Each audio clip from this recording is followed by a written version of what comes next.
Tiene la palabra el asambleísta Esteban Albornoz. Muchísimas gracias, señor presidente. Un saludo a todos los colegas.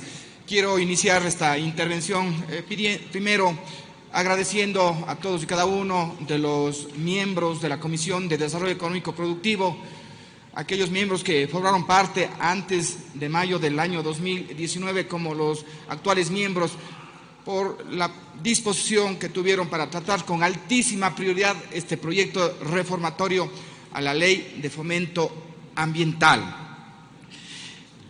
Segundo, quiero iniciar esta intervención, recordando alguna información, algunos datos importantes para dejar en contexto lo que representa la contaminación ambiental por el sector transporte. Recuerden que en este mismo pleno, cuando se debatía en primera instancia esta reforma a la Ley del Fomento Ambiental, yo había mostrado algunos datos muy importantes e interesantes. El primero, el 46% de la energía que se genera y se consume en el Ecuador va al sector transporte. Casi la mitad de la energía que consumimos en el Ecuador va al sector transporte. En el mundo no sucede así.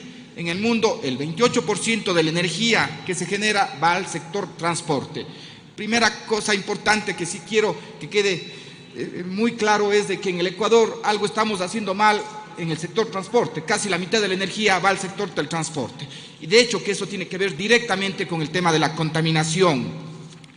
También yo dije en su momento que apenas el 17% de la contaminación del sector transporte está gravado con el impuesto a la contaminación vehicular, el impuesto ambiental a la contaminación vehicular. Solo el 17% está gravado con el impuesto. El resto de vehículos que contaminan, es decir, el 83% de los vehículos que contaminan no están gravados con el impuesto verde. La mayoría de la contaminación por el sector transporte no está gravado por el impuesto verde. Son temas importantes.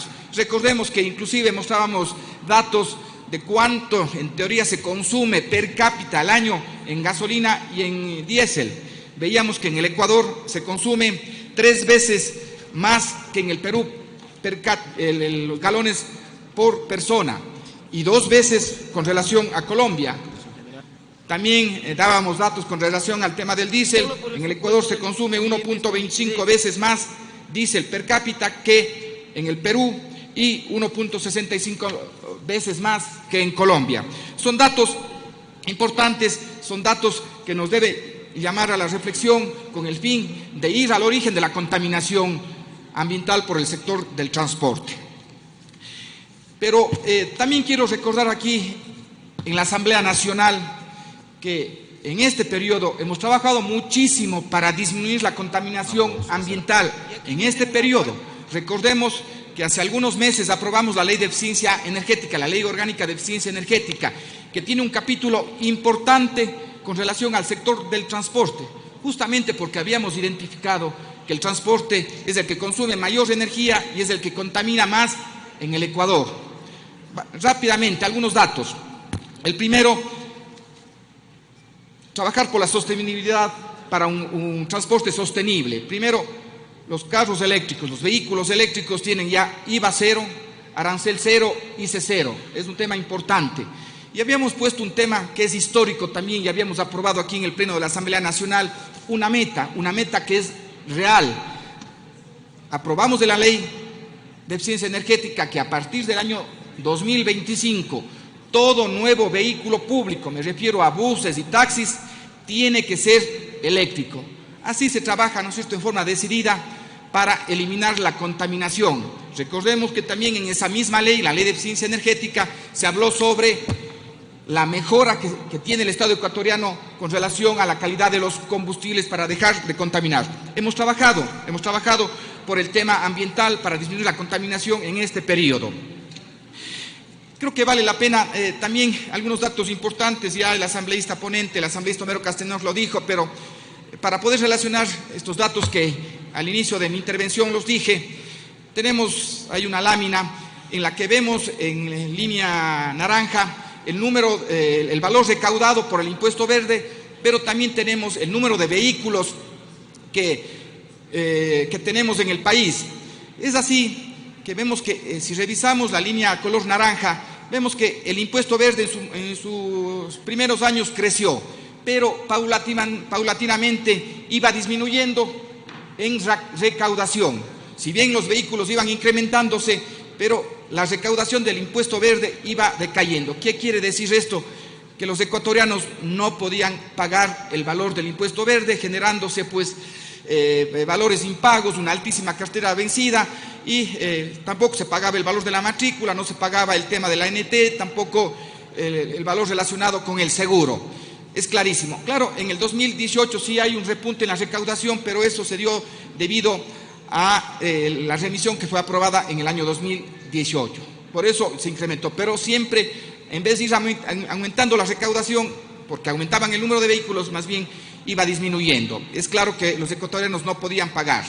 La expectativa de este año era recaudar $164 millones con relación al impuesto ambiental a la contaminación vehicular. También un dato es importante: de los vehículos que se matriculan, algo más de 2.800.000 pagan impuesto verde 1.400.000. El resto de vehículos no pagan el impuesto verde. Y aquí hay un tema importante y por eso pedía que recordemos ese dato. Solo el 17% de la contaminación por el sector del transporte paga el impuesto verde. Pero miren, los que más contaminan no estaban pagando el impuesto verde. Ese 1.400.000 carros, que son los que más contaminan, que contaminan el 83%, no estaban pagando ningún impuesto a la contaminación. Apenas el 17%, que son 1.400.000 vehículos. Creo que vale la pena, pasemos a lámina, ya se presentó hace un momento, algunos rápidos ejemplos con relación a la aplicación del impuesto verde, ejemplos reales. Aquí hay un vehículo, un Toyota Land Cruiser del año 65, ojo, del año de 1965, que primero el cilindraje dice 2.000 centímetros cúbicos, eso no es real, existen problemas, ¿no es cierto?, en la base de datos del sistema de rentas internas, decía el cilindraje 2.000, y miren, ese vehículo no ha cancelado desde el año de 1992. Alguna solución tenemos que dar, pero claro, se iban incrementando sus valores. El vehículo ese, que seguramente ya no está movilizándose, no está circulando, pero tiene una deuda de 2.345. Primero vemos errores en la base de datos para recaudar ese impuesto verde, pero también vemos problemas con relación a vehículos antiguos que posiblemente estén en un taller de alguna mecánica, en alguna bodega, pero tienen una deuda de $2.300. Entonces, por eso es importante que en el proyecto de ley incluimos el tema de facilidades en la chatarrización. Veamos un siguiente ejemplo para ver las particularidades. Son ejemplos, pero hay miles de casos que tienen que ver con lo que estoy presentando. Aquí hay un vehículo, un Nissan Pathfinder del año 2004, el cilindraje es 3.500 centímetros cúbicos, el último pago es del 2011. Igual aquí ya no se cancela desde el 2011, desde el 2012 estos valores, pero miren, el valor del impuesto verde es de casi $900, más los intereses, recargos y multas relacionados con el impuesto verde están llegando sobre los $1.000, cuando el impuesto a la propiedad es de $130 y el impuesto verde se convertía en $1.000. Estas son las realidades que tenemos. El propietario debe por todos los componentes, incluido el impuesto verde, $2.633. Podemos ver un tercer ejemplo nada más para concluir con los ejemplos. Tenemos un Ford F-150 del año 2009, 4.600. Igual vemos que ya tiene una deuda, no ha pagado los 2 últimos años, justamente el año 2019, donde se dispara el valor, tiene que pagar ya todos los años $1.700 para matricular un vehículo y la deuda es de $2.283. Estas son las realidades.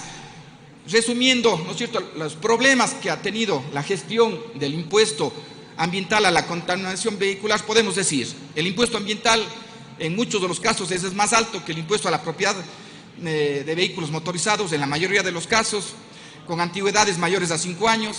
Vemos que las bases de datos que tiene el SRI para calcular el impuesto verde está desactualizada, con cilindrajes erróneos y muchas veces también por corrupción. Si cambian el valor del cilindraje, cambia el valor del impuesto verde, pero existen miles de casos con valores, digamos, erróneos entre comillas. vehículos que no circulan y están o que tienen que ser chatarrizados aún siguen generando este impuesto. No pago al impuesto verde provoca acumulación de multas y recargos con otras tasas como la matriculación vehicular y el seguro. Se genera ese efecto de bola de nieve y que nos quedamos en el peor de los mundos. No se paga el impuesto verde, no se paga el valor de la matrícula, no se paga el seguro y los ciudadanos tienen valores extremadamente altos para poder normalizar y formalizar la circulación de sus vehículos. En función de esta información, yo sí quisiera presentar ya un minutito adicional unas pequeñas propuestas de cambio en la redacción que le presentaré ya directamente al asambleísta ponente, que mejoran la redacción, que mejoran la aplicación del proyecto de ley. La primera tiene que ver pues con la derogatoria de una disposición transitoria segunda de la Ley de Régimen Tributario Interno. Había que incluir un párrafo para que quede perfectamente claro, no cambie el sentido, pues incluir una frase que queda incluida con el artículo 16 de la Ley de Fomento Ambiental y Optimización de los Ingresos de Estado y reformada por el apartado 13º de la disposición reformatoria segunda de la Ley Orgánica de Incentivos para Asociación Público-Privada y Inversión Extranjera. Esto es un tema de precisión nada más. En el artículo 3 incluir una frase muy relacionada con lo que se plantea en el artículo 2, incluir, si me ayudan con la... Sí, incluida con el artículo 16 de la Ley de Fomento Ambiental. Sigamos, en el artículo 4 hay un tema importante que se hablaba que se disponía la remisión del 100% de los intereses, multas y recargos derivados del saldo de las obligaciones determinadas, y en el texto que aprobó la Comisión decía y pendientes, con el fin de que no existan dudas, conviene poner y o pendientes nada más, con eso genera seguridad. Igual caso en el siguiente párrafo. Con relación al artículo 15, el único que se planteó, que espero que acoja al señor ponente, pues es que las facilidades para la remisión pues se dividan en dos artículos o en dos literales más bien, pagar hasta el 31 de diciembre del 2019 el 100% del saldo del capital adeudado, o B, pagar hasta un plazo máximo de 3 años el saldo de capital adeudado conforme lo señala en el siguiente artículo. Y el artículo 6, si concluimos con eso, pues decir que las facilidades de pago a las que se refiere el literal B, es decir, el artículo anterior, se aplicarán en cuotas anuales hasta por un plazo máximo de 3 años conforme las condiciones, cumpliendo los requisitos y los procedimientos que para el efecto establezca el Servicio de Rentas Internas mediante la respectiva resolución. Y en el artículo 8, pues un pequeño cambio también en la redacción, extinción de las obligaciones vencidas. Este es un tema importante. El Servicio de Rentas Internas dará de baja de oficio, sin solicitud del propietario del vehículo y de pleno derecho, las obligaciones vencidas correspondientes al impuesto ambiental y a la contaminación vehicular y al impuesto a la propiedad de los vehículos motorizados, una vez que se haya verificado que han transcurrido los plazos establecidos en el artículo 55 del Código Tributario, aun cuando se encontrase iniciado procesos coactivos. Con estas inclusiones, pues más bien de forma y puntuales, pues la aplicación de la ley que fue aprobada por unanimidad en la Comisión de Desarrollo Económico será mucho más fácil su aplicación. Muchísimas gracias, señor presidente. Gracias a usted.